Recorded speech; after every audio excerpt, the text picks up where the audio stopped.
자, 그러니까 예수님은 함께 가지 않으시고 제자들만 내보내셨습니다. 그들에게 귀신도 제어하는 어떤 권세, 권능, 병을 고치는 능력, 권위 이런 것 주시고 하나님 나라를 전파하며 병든 자를 고치게 하시려고 내보내셨는데 함께 가지 않으셨습니다. 이게 중요합니다. 함께 가지 않으셨어요. 그냥 제자들만 보냈습니다. 그들을 보내시면서 누가복음에는 기록되어 있지 않지만 마태복음 10장 16절에는 우리가 잘 아는 말씀이 거기 기록되어 있습니다. 마태복음 10장 16절 같이 읽어보겠습니다. 시작.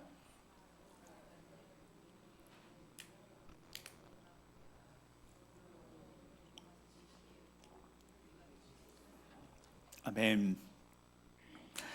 자, 예수님 같이 가지 않으셨다. 우리 제자들만 전도 현장으로 복음을 전하는 현장으로 보내시는데 마태복음은 잃은 양, 이스라엘 잃은 양들에게만 보내시는데 자, 이 현장에 보내시면서 예수님 하시는 말씀이 양을 이리 가운데 보냄과 같다라는 겁니다. 일방적으로 희생을 당하는 현장으로 보내신 겁니다. 그러려면 어떻게 하셔야 돼요? 같이 가셔야죠. 당연히 보호자시니까. 예수님 보호자시잖아요. 자, 양을 이리 가운데 보내버리면 양은 그냥 일방적으로 희생을 당하는 거죠. 그런데 그런 현장에 예수님이 그냥 보내셨어요. 함께 가지 않으셨어요.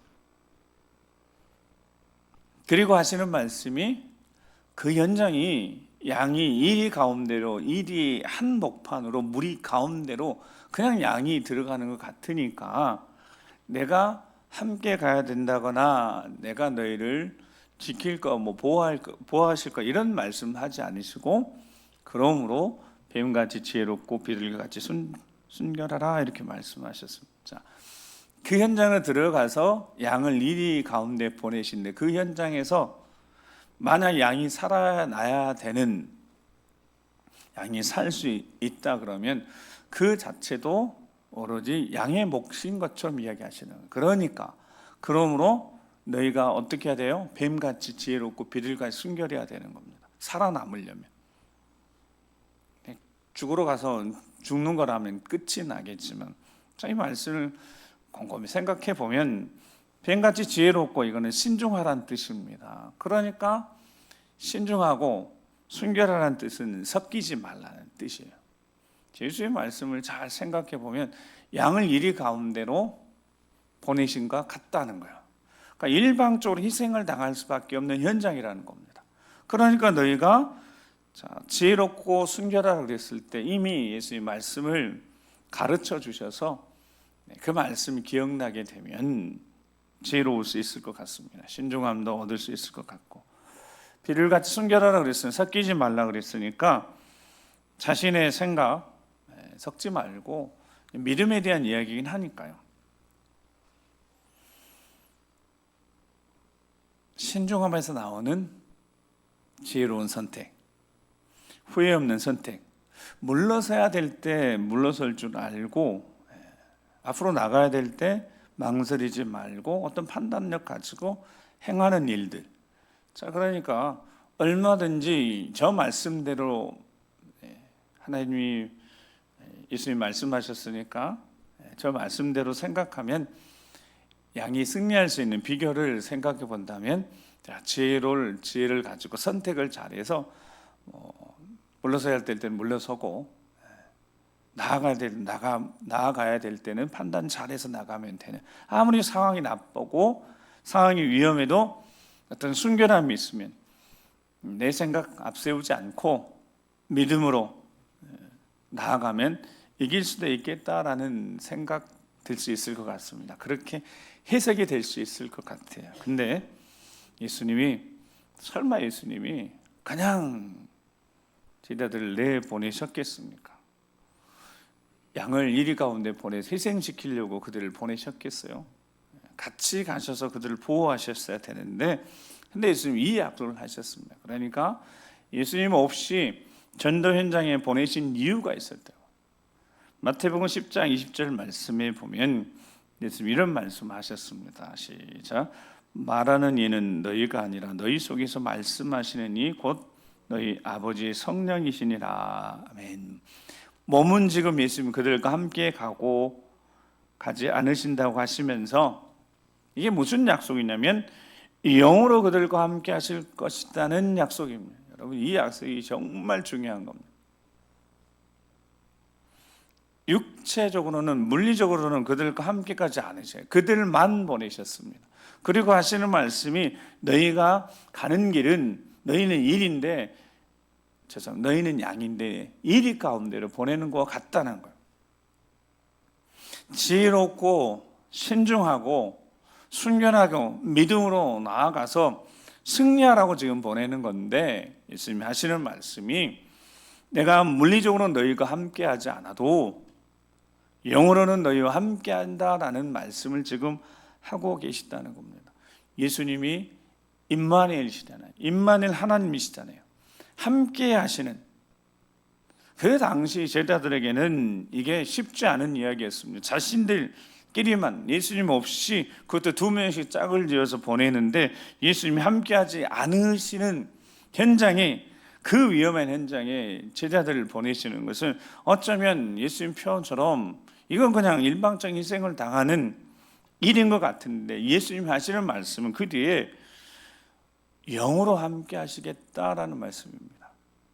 너희 아버지 성령이 너희 안에서 말하게 하실 것이고, 동시에 그 너희 안에서 말씀하신 그 말씀이 지혜가 되고 믿음이 되고 권능이 될 것이다 라는 말씀까지 포함된 거죠. 그러니까 염려하지 말고 두려워하지 말고 걱정하지 말라. 창조주 하나님을 아버지라고 부르게 하시는 성령이 너희들과 함께 할 것이다, 이 말씀을 하시네. 저것을 충분히 제자들이 이해를 했는지는 잘 모르겠습니다만은 현장에 가서 실제로 보니까 그들이 그렇게 예수님 없이 나가서 귀신 제압했고요, 제어했고 병든 자도 고쳐주고 승리의 경험을 하고 돌아왔습니다. 근데 문제는 이 성령이 함께 하셨던 그 전도 현장이 계속해서 성령 하나님께 그들이 사로잡혀서 삶을 살지 못했다는 것이 그 뒤에 성경의 기록이고, 비로소 사도행전 2장에 성령이 오신 다음에 그들이 약속하신, 예수님 말씀하신 그대로 성령이 그들 안에 거하시면서 함께 하시면서는 이 능력이 계속 그들 가운데 나타났지만, 제자들이 오늘 마태복음 10장이든 누가복음 9장에 나타난 그 전도 현장에서 일어났던 그 현장에서 경험한 하나님의 통치가 그들의 삶에는 계속 나타나지 않았다는 것이 이제 오늘 본문 들어와서 10장에도 마찬가지고 누가복음 9장에도 마찬가지고 기록되어 있습니다. 우리가 확인할 수 있는 것. 예수님 없이 사역을 감당하는 것이 실은 처음에는 쉽지 않았지만 제자들이 어느새 말씀에 순종하여 가니까 그들이 하나님의 영광을 보게 되었다고요. 그런데 그럼에도 불구하고 제자들 곁에는 예수님이 함께 하셔야만 했습니다. 때론 제자들이 능력으로 감당할 수 없는 일이 있었기 때문입니다. 그게 이제 오늘 누가복음 9장에 보면 12절 17절 오병이의 기적이 나옵니다. 예수님 따르는 무리들, 예수님 빈들에서 배고파하는 거 보시고 제자들에게 이렇게 말씀하시는 거예요. 너희가 이 문제를 해결하라는 겁니다. 누가복음 9장 12절 13절 보면 날이 저물어 가며 12사도가 나와 여짜오되 무리를 보내어 두루 마을과 촌으로 가서 유하며 먹을 것을 얻게 하소서. 우리가 있는 여기는 빈들입니다. 너무나 많은 사람들이 지금 예수님 따라와 지쳐있기도 하니까. 그때 13절 말씀을 같이 한번 읽어보겠습니다. 시작. 예수께서 이르시되 여짜오다 우리에게 떡 5개와 물고기 2마리밖에 없으니 이 모든 사람을 위하여 먹을 것을 사지 아니하고서는 할 수 없삼나이다 하니.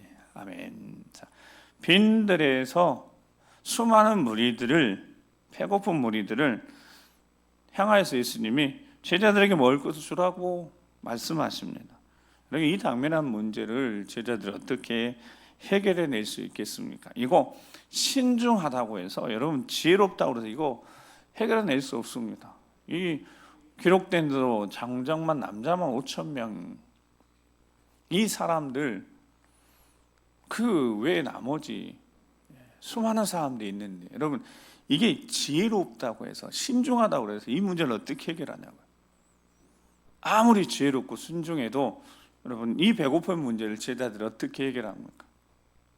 제자들에게 좀 전에 능력을 주셔서 귀신도 제어하고 병든 자도 고치고 여러분 이런 능력을 받았어요. 근데 이 능력으로 또는 신중한, 말씀하신 비둘뱀처럼 신중한 이런 지혜로 이 문제를 어떻게 해결하겠습니까? 예수님이 이 문제를 해결하실 수밖에 없는 거죠. 그러니까 예수님이 함께 하셔야 하는 겁니다. 그리고 예수님이 함께 하신다고 약속하셨고 함께 하시는 분이시고 그 속성 자체가 임마누엘이니까 무엇이 더 중요한가? 여러분 믿음에 대한 이야기가 이제 여기 예수님께 대한 믿음에 대한 이야기가 나올 수밖에 없는 거예요.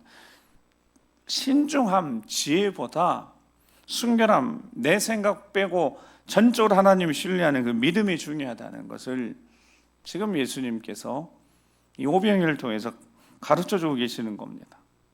지혜가 더 중요한가? 믿음이 더 중요한가? 그것이 아니라 실은 우선되는 거, 믿음이 우선해야 되는 겁니다. 현실적인 불가능한 일에 대해서 하나님의 아들이시고 메시아는 예수님만 해결할 수 있으니까 믿음으로 맡길 수밖에 없는 거죠. 세상을 살아가면서 우리에게 지혜가 필요하고 신중함이 필요합니다. 분별력 필요하고, 근데 우리에게는 더 우선해야 될 것이 믿음이라고요. 믿음. 내 생각 내려놓고 내 경험 내려놓고 온전히 전적으로 하나님께 맡길 수 있는 믿음. 능력을 경험했지만 이 감당할 수 없는 제자들 앞에 놓인 거, 그 믿음으로 해결할 수밖에 없는 겁니다. 예수님께 맡길 수밖에 없는, 정말 맡겼더니 놀라운 일이 일어났습니다. 기적이 정말 일어났습니다. 기적이라고 설명할 수밖에 없는 일. 남자를 5천 명, 그 위에 한 2만 명이요. 상상도 할 수 없는 일입니다. 배불리 먹고 12바구니가 남았습니다. 문제가 해결됐습니다. 자, 그 현장에 제자들이 경험한 것은 충격적인 사건과 같은 거예요. 예수님이 축사하시고 떼주는 거 계속 갔다가 다 먹이고 난 다음에 12광주나 남았으니까요. 자리를 정리하고 난 다음에 예수님 따로 기도하시던 중에 누가복음 9장이 계속 그 뒤에 이어지는 기록입니다. 제자들에게 물으신 거예요. 무리가 나를 누구라고 하느냐? 세례 요한이라고도 하고 엘리야 드러낸 이 선지자 중에 한 사람이 살아났다고 합니다. 우리가 잘 아는 대로. 그러면 너희는 나를 누구라고 생각하느냐 물으시니까 베드로가 대답하는 것이 하나님의 그리스도이십니다. 이렇게 고백하는 누가복음 9장의 기록이 있습니다. 경고하시면서 이 말을 아무에게도 이르지 말라. 인자가 많은 고난을 받고 장로들과 대제사장들과 서기관들의 버림받아 죽임을 당하고 제3일에야 살아나리라, 그렇게 말씀을 하셨어요. 그리고 갑자기 전혀 예상치 못한 말씀을 하셨습니다. 그게 누가복음 9장 23절 24절인데, 자, 같이 한번 읽어보겠습니다. 시작. 자기를 부인하고 날마다 제 십자가를 지고 나를 따를 것이니라. 누구든지 제 목숨을 구원하고자 하면 잃을 것이요 누구든지 나를 위해 제 목숨을 잃으면 구원하리라. 아멘. 자, 제자들에게 말씀하신 겁니다. 오병이어의 기적을 이루신 다음에 당신이 십자가에 못 박혀 돌아가시고 3일 만에 살아나리라라는 말씀을 하시면서 무리에게, 제자들에게 말씀하시는 겁니다. 무리에게 이르시며 또 제자들에게 똑같이 말씀, 나를 따라오려고 해서는 자기를 부인하고 날마다 대 십자가를 지고 나를 따라야 된다. 이제부터는 자신이 없어지는 시간, 이렇게 표현하면 될까요? 자신이 없어지는 시간. 앞으로 예수님을 따라가는 이들은 더 이상 자신을 위한 삶이 없다는 겁니다. 나를 위한 삶이 없는 겁니다. 더 나아가 날마다 제 십자가를 지고 나를 따라야 한다는 겁니다. 날마다 제 십자가를 지고 목숨을 잃을 각오를 하고 예수님을 따르라라고 말씀합니다. 그러니까요, 이 장면 속에 제자들이 충격을 받아서 모두 다 침묵에 빠지고 맙니다. 자, 그리고 침묵에 빠지고 있는 그 제자들이 8일 만에 그 말씀하신 오늘 본문 말씀 같이 한번, 자, 본문 28절 말씀 같이 한번 읽어보겠습니다. 28절 말씀 시작.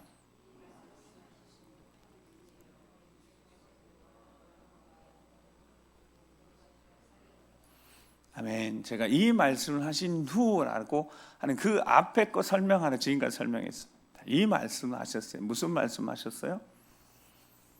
나를 따라오려거든 이제 더 이상 자신을 위한 시간이 없다는 거예요. 자신을 위한 삶은 없다는 거예요. 목숨을 잃을 각오를 하고 나를 따르라고 말씀하셨다고요. 오병의 현장을 경험한 제자들이, 기적을 경험한 제자들이, 그래서 충격에 빠져. 그래서 8일 동안 제자들이 그냥 침묵에 빠져 있을 수밖에 없었다고. 누가복음 같은 17장에 보면 엿새오라 기록되어 있습니다. 6일이든 8일이든 한 6일에서 8일 정도의 시간 동안은 제자들이 침묵 속에 빠져 있었습니다. 왜냐하면 목숨을 잃을 것이라고 말씀하셨으니까요. 그리고 8일이 지난 다음에 예수님 베드로와 요한 야고보 따로 데리시고 기도하시러 산에 올라가시고 나머지 제자들은 두셨습니다. 그래서 예수님이 제자를 두 부류로 나누셨어요. 베드로, 요한, 야고보 데리고 가시고 나머지 9은 놔두셨다고요. 그리고 거기서 예수님이 용모가 모습이 변화되신 사건이 오늘 본문 읽었던 본문이고, 이 사건은 마태복음 17장에 기록되어 있고요. 예수님이 변화되셨습니다. 기도하기 시작하셨고 시간이 지나서 상황을 보니까 제자들은 졸기 시작했고 예수님이 변화되셨고 옷이 휘어져 광채가 나기 시작하는 이 현장에 놀랍게도 모세와 엘리야까지 등장해서 대화를 나누고 계셨습니다. 그 대화의 내용은 보면 예루살렘에서 예수님 올라가신 다음에 별세할 것, 돌아가실 것에 대한 이야기를 하고 계셨습니다. 그때 세 제자가 졸고 있다가 함께해서 보니까 이 놀라운 광경이 혼미할 정도였습니다.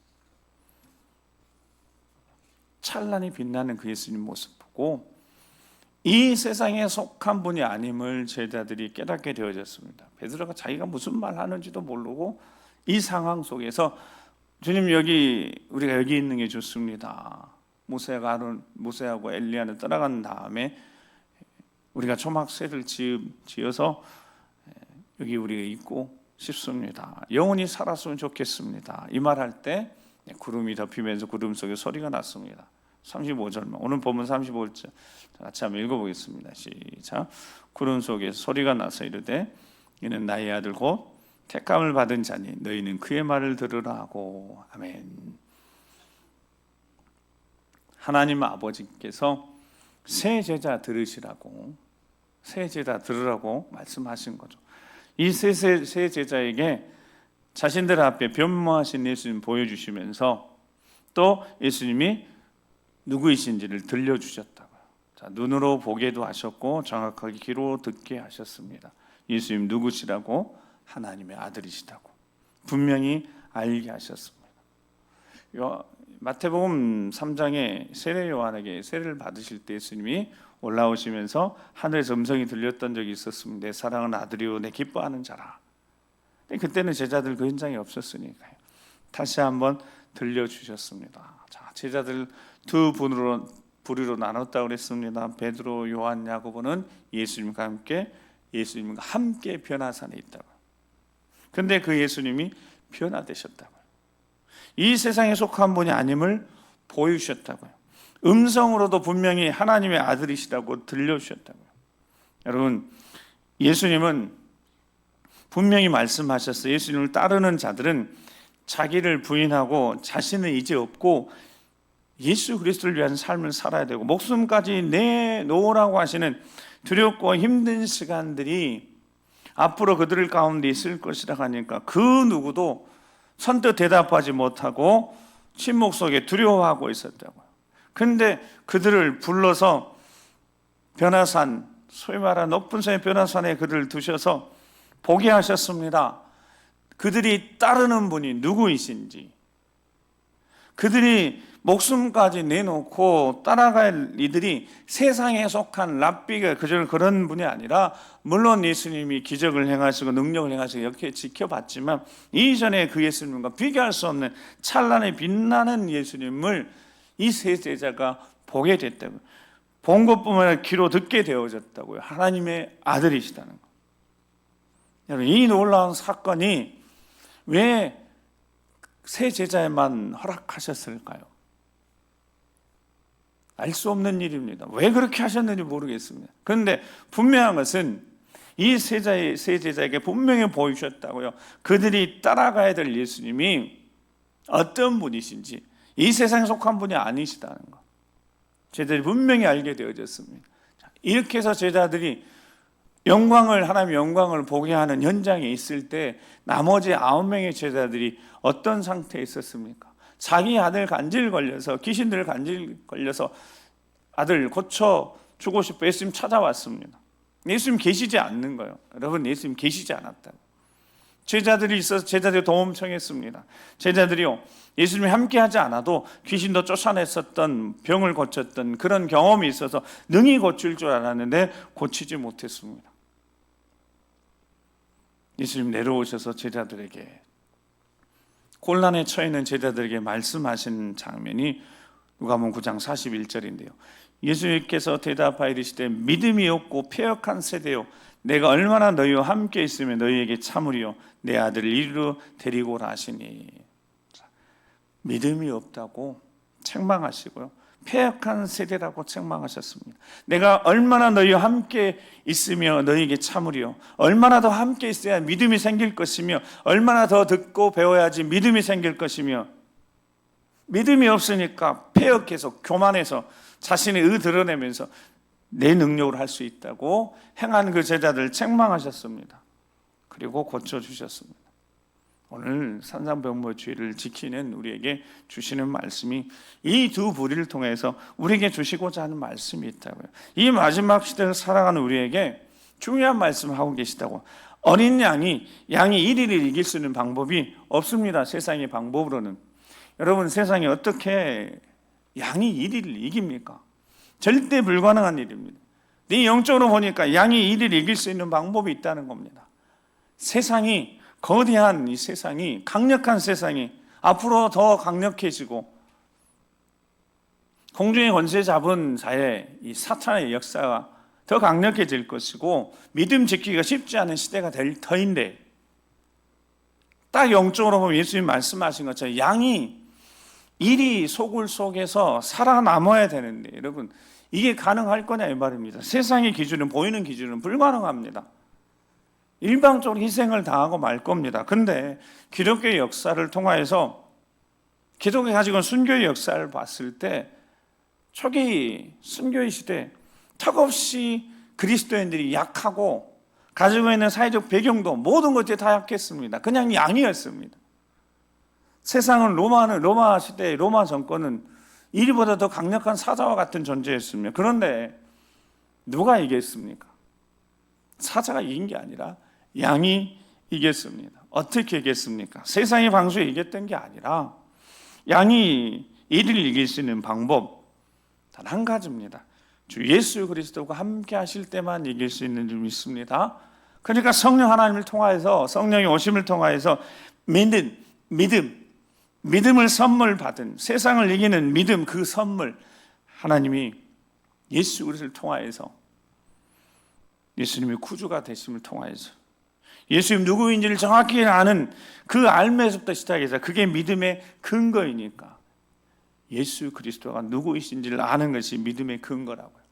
그리고 그 약속하신 대로 항상 함께 하심을 믿고 실제로 믿음으로 승리하는 삶을, 믿음의 실제를 가지고 있어야지 이 두 부류가 능력을 경험하고 하나님의 영광을 보고 말씀을 듣고 새 제자들처럼 변화산에서 그 제자들과 저 밑에서 실패하고 다시 믿음으로 다시 굳건히 선 이 두 부류가 함께 이게 믿음의 출발, 믿음의 근거, 믿음의 실제가 함께 있을 때만 승리할 수 있다고. 근데 이 시대 수많은 사람들이 이제 점점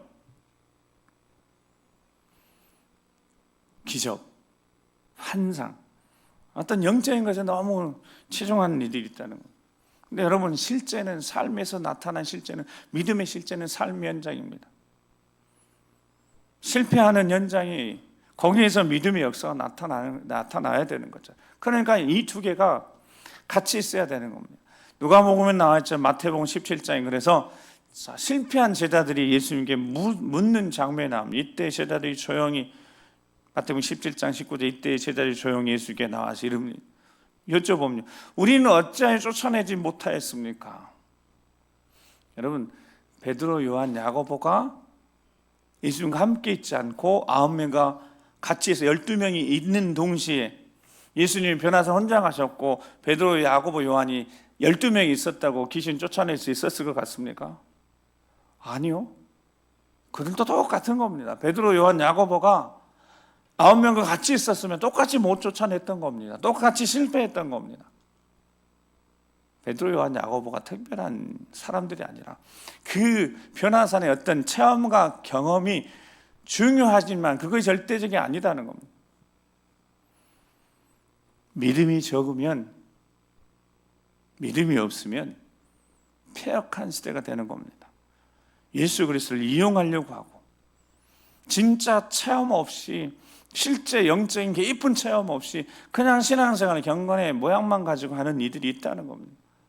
그들은 폐역한 세대가 되고 마는 거고 핍박의 시대가 오면 변절자가 되고 마는 것이니까요. 이 두 부류가 함께 영적으로 잘 건강하게 세워져야지 세상을 이기는 승리자 살 수 있으니까. 그때 그래서 이르시되 믿음이 적은 까닭이라고. 왜 못 쫓아냈다고? 믿음이 적은 까닭이라고. 진실로 내게 이르노니 너희가 만일 너희에게 믿음이 겨자씨 하나만큼만 있어도 이 산을 명하여 여기서 저기로 옮겨지라 하면 옮겨질 것이요 또 너희가 못할 것이 없으리라. 그리고 21절에는 어떤 본문이 없다고 그랬지만 여러분, 이 21절은 반드시 있어야 될 본문입니다. 21절에 기도와 금식이 아니면 어떻다고요? 이런 유가 나가지 아니하는 겁니다. 영적인 체험, 즉 예수님이 누구이신지, 우리가 믿고 의지하는 예수님이 누구이신지, 찬란히 빛난 영광 가운데 계신 예수님 누구인지를 세제자가 분명히 알게 되어졌다고요. 하나님의 독생자이시고 임마누엘 하나님이시고 태초의 말씀으로 세상을 창조하신 분이시고 말씀이 육신이 되어 이 땅에 오셨는데 그분은 죄가 없으신 분이시고 우리를 위해서 십자가에 분명히 돌아가셨고 하나님 어린 양 되어 십자가에 돌아가셨고 다시 3일 부활하신 찬란의 영광 가운데 계시다가 다시 우리를 위해서 다시 오실 재림주다는 사실. 여러분, 이 확실한 믿음의 고백이 있어야지 삶의 현장에서 믿음의 실제, 믿음의 열매, 믿음의 능력이 나타나지 않겠습니까? 어떻게 해요? 기도하고 금식하면서 예수님도 기도하셨으니까 이 두 가지가 같이 있어야죠. 여러분, 우리는 예수 그리스도의 것입니다. 피로 값주고 사신 예수 그리스도의 것입니다. 즉 항상 함께 하십니다. 영원토록 함께 하십니다. 어떤 순간에 함께 하십니다. 그렇게 하실 수 있는 분이십니다. 요한일서 5장 4절 5절 말씀, 무릇 하나님께로부터 난 자마다 세상을 이기느니라. 세상을 이기는 승리는 이것이니 뭐라고요? 우리의 믿음이니라. 5절 읽겠습니다. 시작. 예수께서 하나님의 아들이심을 믿는 자가 아니면 세상을 이기는 자가 누구냐? 아멘. 우리는 세상을 이기는 자입니다. 어떻게 이긴다고요? 삶의 현장을 이기는 자들이에요. 근데 삶의 현장에 이기는 자들이 어떤 자들이면 예수님 누구이신을 분명히 아는 자들, 제대로 된 신앙 고백이 있는 자들이 그 믿음을 가지고 삶의 현장, 일터, 사업장, 삶의 현장, 학교 그 현장에서 그 믿음의 실제를 가지고 이기는 자들이 세상을 정말 이기는 자들이다. 어떤 상황과 환경이 와도 핍박의 시대가 와도 믿음을 지키며 예수를 부인하고 저주하지 않는 자들, 예수님 정말 누구인지 제대로 알고 믿고 살아가는 자들. 사랑하는 성도 여러분, 2024년도 우리의 표어처럼 말씀의 능력이 살아있고 기도의 역사가 살아있는 삶의 현장이 되어야 됩니다. 우리의 삶의 현장이 믿음이 실제가 돼야 되고 믿음의 실상이 있어야 되고 그 믿음으로 지금 내 현실, 내 현 시간에는 아무것도 이루어지지 않아도 지금 여기 함께 하시는 예수님이 언젠가 시간이 지나면 그때 이루실 것을 믿는 믿음의 실제가 될 것을, 믿음의 실상을 우리가 지금 믿고 믿음으로 감사하고 선포하며 나아갈 때 예수 그리스도의 사람들은 언제나 이긴다는 것을 우리가 기억하고 말씀의 자리에 있어야 되지 않겠습니까? 기도의 자리에 있어야 되지 않겠습니까? 예배의 자리에 있어야 되지 않겠습니까? 오직 나의 의인은 믿음으로 말미암아 믿음 때문에 믿음을 통하여 믿음으로 살아가고 믿음으로 승리하게 될 줄 믿습니다. 2024년도가 말씀의 능력으로 기도의 역사로 예배의 자리에서 승리한 여러분들이 삶의 현장까지 하나님의 영광이 나타나서 승리하여 계속 아버지 앞에 영광 돌리는 축복의 통로로 쓰임받길 주 이름으로 축복합니다. 함께 기도하시겠습니다. 함께 기도하시면서